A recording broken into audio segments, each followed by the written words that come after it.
नमस्कार दोस्तों। पिछले कुछ दिनों से हम सोशल मीडिया पर एक वीडियो देख रहे हैं। कारगिल और लद्दाख के पास एक चेक पोस्ट का वीडियो, जहां एक लड़की सड़क ब्लॉक होने पर ड्यूटी पर तैनात भारतीय सेना के जवानों के साथ बहस कर रही है। चीख चीख कर कहती है कि हम जिंजी हैं, हम ये ड्रामा बर्दाश्त नहीं करेंगे, हम टैक्स देते हैं, तुम्हारी सैलरी हमारे टैक्स से जाती है। दोस्तों, बाद में उस लड़की ने माफी मांग ली, वो एक अलग बात है, लेकिन इस घटना ने मुझे और शायद हर संवेदनशील भारतीय को अंदर तक झकझोर दिया। मुझे गुस्सा इस बात पर नहीं है कि एक आम इंसान का पारा क्यों चढ़ा। गुस्सा इस बात पर है कि आजकल हम इतने बेपरवाह, इतने आसान फरामोश कैसे हो गए। जिस सेना की वजह से हम सांस ले रहे हैं, उनके मुंह पर खड़े होकर कह रहे हैं कि तुम्हारी सैलरी हमारे टैक्स से जाती है। शर्म करो। सियाचिन -40 डिग्री, टैक्स की बात करने वालों, कभी -40 डिग्री सेल्सियस में बर्फ पर पैर रखकर देखा है, जहां खून जम जाता है, जहां फेफड़े जमने लगते हैं।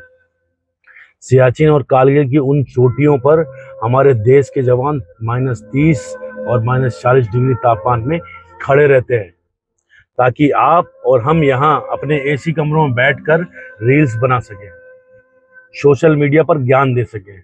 वो जवान अपनी बूढ़ी माँ को, अपनी पत्नी को, अपने छोटे छोटे बच्चों को घर पर छोड़कर मौत के मुहाने पर खड़े रहते हैं, और आप उन्हें महीने की 40-50 हजार रुपए की सैलरी की दुहाई दे रहे हैं। मुझे एक बात बताओ, दुनिया का कौन सा इंसान सिर्फ 30 या 40 हजार रुपए या 40 या 50 हजार रुपए के लिए अपनी छाती पर गोली खाने को तैयार होगा? कौन सा इंसान पैसों के लिए अपने शरीर के टुकड़े करवाने चला जाएगा?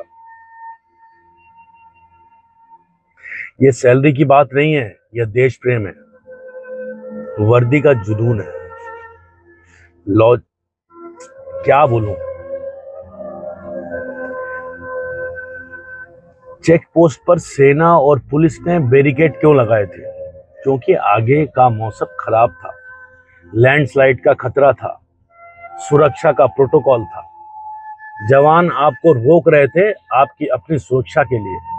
अगर वो बैरिकेड हटा देते और आप आगे जाकर किसी लैंडस्लाइड में दब जाते और किसी हादसे का शिकार हो जाते, तो सबसे पहले आप लोग ही सोशल मीडिया पर आकर वीडियो बनाते कि सरकार और आर्मी ने हमें रोका क्यों नहीं, सिस्टम फेल हो गया। जब आर्मी रोके तो परेशानी, और अगर बचाए तो भी उन पर सवाल। ये किस तरह की मानसिकता है? आजकल के कुछ युवा अपने आप को जेनजी का टैग देकर सोचते हैं कि बदतमीजी करना ही कूल होना है, देश के नियमों की धज्जियां उड़ाना ही आजादी है। नहीं दोस्त, इसे आजादी नहीं, इसे घटियापन कहते हैं। सोच के देखना, इसको दोहरा मापदंड बोलते हैं। और एक कड़वा सच मैं उन सोशल मीडिया इन्फ्लुएंसर और कंटेंट क्रिएटर से भी पूछना चाहता हूँ, और मेरे बहुत सारे दोस्तों से भी पूछना चाहता हूँ जो फेसबुक में उल्टी सीधी बातें लिखते हैं। जब किसी राजनीतिक मुद्दे पर बात करनी होती है, जब अपनी अपनी पार्टी के समर्थन में या विरोध में जहर उगलना होता है, तब तो आपकी उंगलियां कीबोर्ड पे दिन रात चलती है। लेकिन जब कोई इंसान हमारे देश के जवानों को, हमारी पुलिस को सरेआम गाली बकता है, तब आपकी टाइमलाइन पर सन्नाटा क्यों छा जाता है? आप सही और गलत अपनी सहूलियत के हिसाब से क्यों तय करते हैं? अगर कोई बात आपकी पॉलिटिकल विचारधारा को सूट करती है तो आप उस पर 10, 15, 20, 25 वीडियो बना देंगे। लेकिन जहां देश के सम्मान और सेना के स्वाभिमान की बात आती है, वहां आप दोहरे मापदंड, मतलब डबल स्टैंडर्ड क्यों अपनाते हैं? बड़ी दुख की बात है। सुनो भाइयों और बहनों,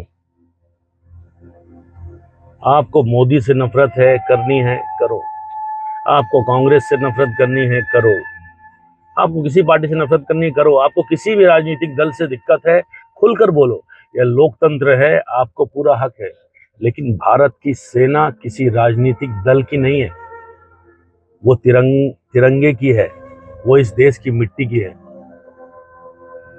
पॉलिटिक्स के चक्कर में इतने अंधे मत बन जाओ कि उन जवानों का सम्मान भूल जाओ जो सरहद पर अपनी जिंदगी दांव पर लगाकर खड़े रहे। राजनीति आज एक पार्टी की है, कल दूसरी की होगी, लेकिन ये देश और ये सेना हमेशा रहेगी। अगर मेरी बात सही लगी हो तो प्लीज इस वीडियो को उन सभी तक पहुंचाओ जो बात बात पर अपनी सेना को त्याग को भूल जाते हैं। जय हिंद, जय भारत।